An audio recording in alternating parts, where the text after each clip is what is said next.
Have you ever felt like someone's words or actions ruined your entire day? Maybe it was a rude comment, a thoughtless gesture, or even just an unexpected inconvenience. It's frustrating, isn't it? But here's the truth. No one has the power to control your emotions unless you let them. What if you could stay calm and unshaken no matter what life or anyone else throws your way? Imagine walking through your day with a sense of peace, so strong that even the most irritating situations couldn't rattle you. That's not just wishful thinking, it's emotional mastery. In this episode, we're diving into 7 transformative lessons that will help you stop reacting impulsively, let go of anger, and regain control over your emotions. These lessons aren't about ignoring your feelings or pretending not to care. They're about building the mental strength to navigate life's challenges with grace and clarity, whether it's dealing with criticism, setting boundaries, or learning to let go of grudges. You'll discover practical tools to protect your peace and live with confidence. By the end of this episode, you'll have the mindset and strategies you need to stay unbothered even in the most difficult situations. So if you're ready to unlock the secret to emotional freedom and live a life where no one else can control your mood, let's get started. Your journey to mastering your emotions begins now. 1. Understand that your reactions are your choice. Picture this. You're in the middle of a peaceful day, maybe sipping coffee or walking through the park, when suddenly someone says something rude or inconsiderate. Your calm vanishes, replaced by anger or frustration. You think, why did they ruin my day? But here's the truth, they didn't. You did. Your emotions are your responsibility, not theirs, not anyone else's. No one has the power to control how you feel unless you hand that power to them. Think of it this way. The world can throw challenges at you, but only you decide how to react. Let me offer a fresh perspective. Imagine you're wearing noise-canceling headphones in a busy city. The chaos of honking cars and loud conversations doesn't disappear. It's still there, but it doesn't reach you. Mastering your reactions works the same way. You don't have to let the noise of other people's behavior invade your peace. A wise thought captures this beautifully. Between stimulus and response, there is a space. In that space lies our power to choose our response, and in our response lies our growth and our freedom. When someone cuts you off in traffic or criticizes your work unfairly, it's easy to blame them for your anger. But what if instead of reacting, you paused? In that pause, you find power. The power to choose calm over chaos and strength over impulsiveness. Here's a simple strategy to start practicing this mindset. Step 1. Pause and identify when you feel triggered. Pause and name the emotion you're experiencing: anger, hurt, irritation. This breaks the automatic reaction cycle. Step 2. Ask questions, reflect on why you're feeling this way. Is it because of what happened or your interpretation of it? Step 3. Choose your response. Decide how you want to act based on your values and long-term peace, not the heat of the moment. Imagine the freedom of walking through life unbothered by others' actions. The rude stranger, the thoughtless remark, the minor inconvenience, all of them lose their grip on you. When you take control of your reactions, in every moment you have a choice. You can let others dictate your emotions, or you can reclaim your power and protect your peace. The next time someone tries to push your buttons, remember their behavior doesn't define you, your reaction does. And in choosing calm, you gain not just emotional mastery, but true freedom. Number 2, stop expecting people to behave like you. So you are always available to help or assist. But when you find yourself in need, they're nowhere to be found. Disappointment washes over you and you think, how could they be so inconsiderate? I would never treat them this way. Here's the hard truth. People don't operate by your standards or values. They act based on their own. Expecting others to think, behave, or respond the way you would is like trying to control the weather. It's impossible and only leads to frustration. Think of it this way. Each person is walking their own path, shaped by their experiences, beliefs, and priorities. When someone does something that annoys or hurts you, it's often not a reflection of you, it's a reflection of them, and trying to change or control their behavior only leaves you feeling powerless. Instead of focusing on how others should act, focus on accepting them as they are. Let me give you an example. Imagine a coworker who constantly interrupts during meetings. Instead of seething with frustration or trying to teach them a lesson, recognize that their habit has nothing to do with you. By letting go of the expectation that they'll change you, free yourself from unnecessary emotional turmoil. A wise thought sums this up perfectly. Expectations are the root of all suffering. The less you expect others to behave in a certain way, the more you protect your peace. Here's a practical exercise to help you let go of these expectations. Step 1. Acknowledge your assumptions. When someone upsets you, ask yourself, what was I expecting them to do? Step 2. Challenge that expectation. Reflect on whether it's realistic to expect someone else to act exactly as you would. Shift your focus. Instead of trying to control their behavior,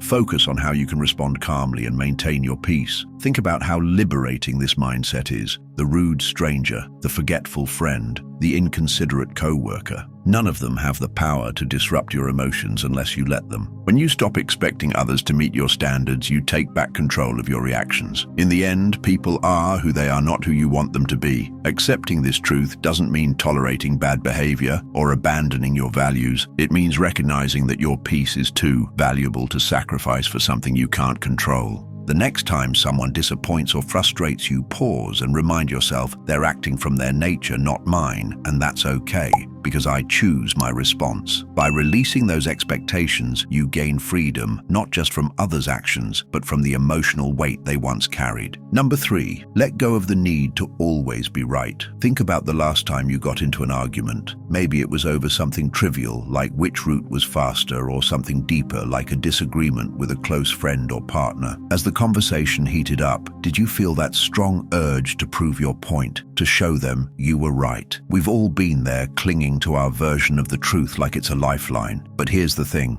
That need to always be right, it's exhausting and unnecessary. The need to win every argument or prove your perspective often stems from insecurity. It's as if being wrong threatens our worth or identity. But what if you could let go of that need entirely? What if you could approach disagreements with curiosity instead of defensiveness? A powerful thought to keep in mind is this: would you rather be right, or would you rather be at peace? Often our insistence on being right creates tension, damages relationships, and fuels our frustration. On the other hand, letting go of the need to prove yourself allows you to preserve your peace and approach conflicts with understanding. Imagine someone accuses you of something unfairly. Your instinct might be to defend yourself, to argue your case, or to point out their flaws in return. But what if you paused and asked yourself, is it worth my energy to prove them wrong? Will this argument change anything important in my life? In most cases, the answer is no. Here's an example. A friend might insist that their way of handling a problem is better than yours. Instead of diving into a debate, you could say, I see where you're coming from, and I respect your perspective. By doing this, you not only diffuse the tension, but also maintain your calm and avoid unnecessary conflict. The Taoist philosopher Lao offers timeless wisdom. He who is attached to his views will never grow. Letting go of the need to be right doesn't mean abandoning your principles or silencing your voice. It means recognizing that not every disagreement needs a resolution in your favor. It's about choosing when to engage and when to step back. Here's how to start practicing this mindset. Step 1. Pause before responding. When you feel the urge to argue, take a deep breath and reflect on whether it's worth your energy. Step 2. Seek understanding instead of trying to win.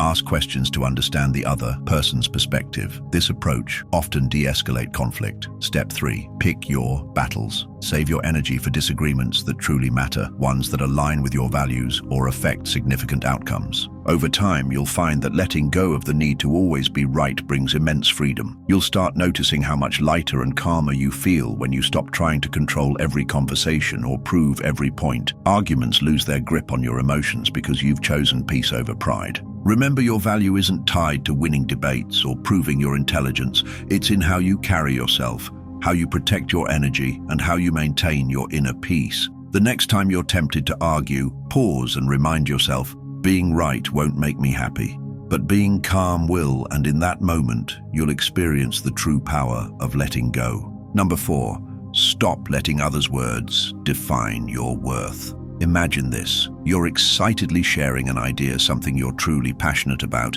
and someone interrupts with a dismissive comment. Their words cut deep, and suddenly the confidence you felt disappears. Why does this happen? It's because we often let others' words define how we see ourselves. Here's the truth. Your worth isn't determined by someone else's opinion. It's not tied to their compliments, criticisms, or judgments. When you rely on others for validation, you hand them the power to control your emotions. True emotional freedom comes when you take that power back. Let's consider an example. A colleague criticizes your work not constructively, but in a way that feels harsh or personal. Your instinct might be to defend yourself or feel disheartened. But what if instead of reacting, you paused and reminded yourself their words reflect their perspective, not my value? By detaching your worth from their opinion, you protect your peace and maintain your focus.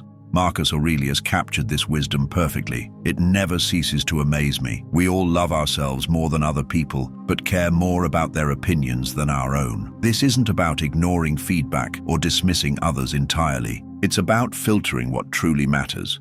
Constructive criticism can help you grow, but unwarranted negativity doesn't deserve space in your mind. Here's how to stop letting others' words define your worth. Step 1. Pause before you react. How to stop reacting when someone's words sting. Take a moment to breathe. This pause gives you the chance to choose your response instead of reacting impulsively. Step 2. Separate fact from opinion. Ask yourself, is there truth in what they're saying, or is it just their perspective? Focus on what helps you grow and let the rest go. Step 3. Reaffirm your worth. Remind yourself that your value isn't tied to anyone else's approval. Your worth is intrinsic, independent of external validation. Lao offers another layer of wisdom. Care about what other people think, and you will always be their prisoner. Letting go of the need for validation doesn't mean you stop caring about people. It means you stop caring about opinions that don't serve your growth. By doing so, you free yourself from unnecessary emotional weight. The next time someone's words challenge your confidence, pause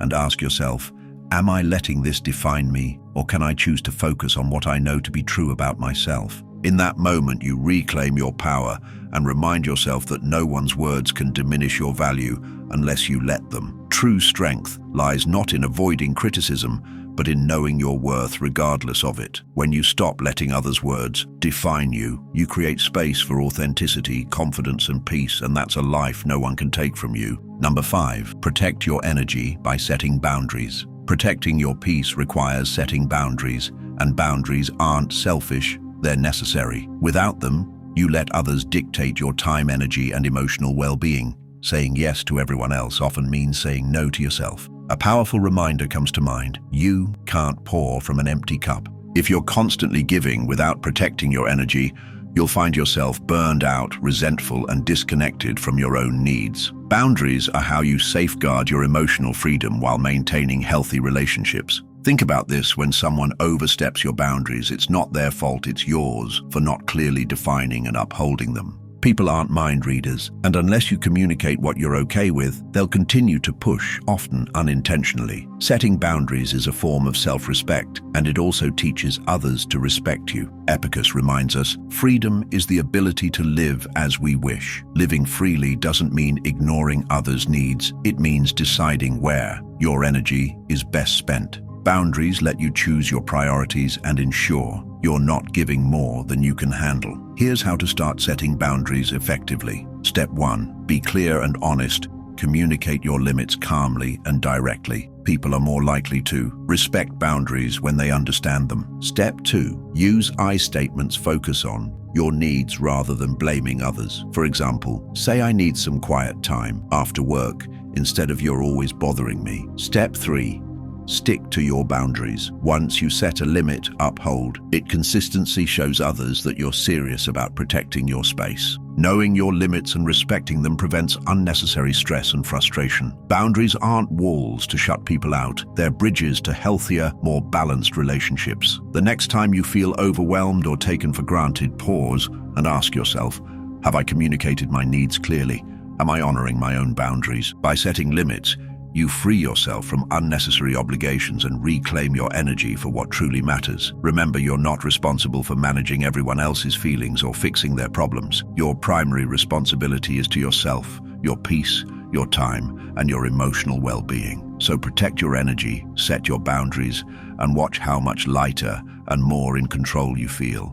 Number 6. Detach from the opinions of others. Here's a question to ask yourself. Why does people's opinion carry so much weight? The need for approval is deeply ingrained in us, but relying on external validation is like chasing shadows. You'll never truly catch it. Emotional freedom begins when you stop letting the opinions of others define your worth. How to start detaching from the opinions of others? Step 1. Question their importance. When someone's opinion bothers you, ask yourself, why does this matter to me? What authority do they have over my life? Step 2. Reaffirm your values. Focus on what matters to you, not what others expect. Ground yourself in your goals and principles. Step 3. Practice letting go. When criticism or judgment arises, acknowledge it without clinging to it. Picture their words as leaves floating down a stream there, but not lasting. Lao offers another perspective. Care about people's approval, and you will be their prisoner. This doesn't mean ignoring feedback or isolating yourself from others. It means filtering out what doesn't serve you. Constructive criticism can help you grow, but unwarranted judgment that's theirs to carry, not yours. Think of detaching from opinions like shielding yourself from bad weather. The rain may fall, but it doesn't have to soak you. By focusing on your own inner compass, you remain grounded no matter how others perceive you. The next time someone's words shake your confidence, pause and ask yourself, am I living for them or for me? By choosing to detach, you reclaim your freedom, protect your peace, and build a life that's authentically yours. Remember, your path is yours alone, and it's far too important to be swayed by fleeting opinions. Number 7. Respond with silence, not anger. Imagine this: you're in a heated argument. Someone says something hurtful or intentionally provocative, and you feel the anger rising. Your heart pounds, your face heats up, and your instinct is to fire back with a cutting remark. But what if instead of reacting, you simply say nothing? Silence is one of the most powerful tools you have when dealing with others' negativity.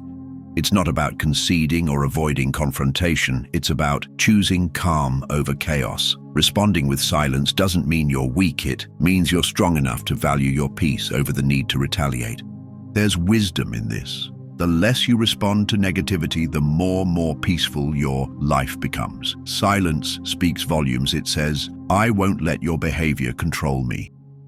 In staying silent, you deny people the reaction they seek and maintain your composure, showing everyone around you who truly holds the higher ground. The Stoic philosopher Marcus Aurelius said, the best answer to anger is silence. Anger often seeks fuel to keep burning, and silence starves it. When you choose not to engage, you're breaking the cycle of negativity and protecting your emotional well-being. Think of silence as a shield.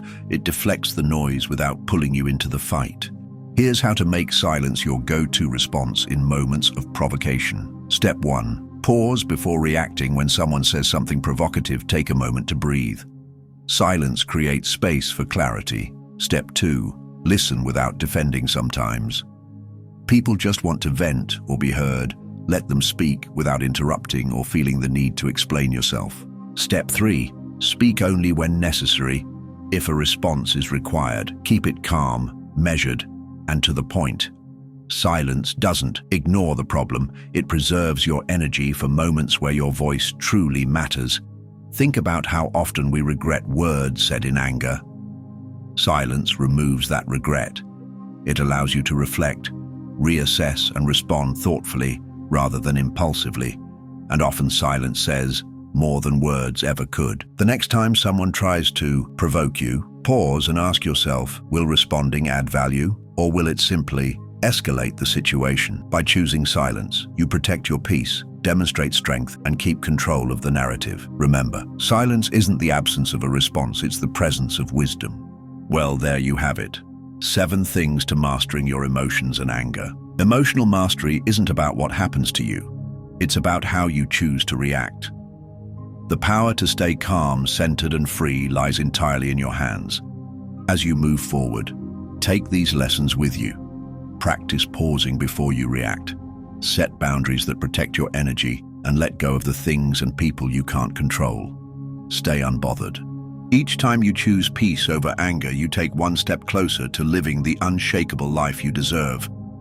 If you found value in this episode, don't keep it to yourself. Share it with someone who might need a little extra calm in their life. And if you have your own tips or experiences about staying unbothered, I'd love to hear them. Drop a comment below. Thank you for joining me on this journey. Remember, emotional freedom isn't a destination, it's a practice, so keep showing up for yourself. Stay mindful and keep growing stronger every day. Until next time, take care.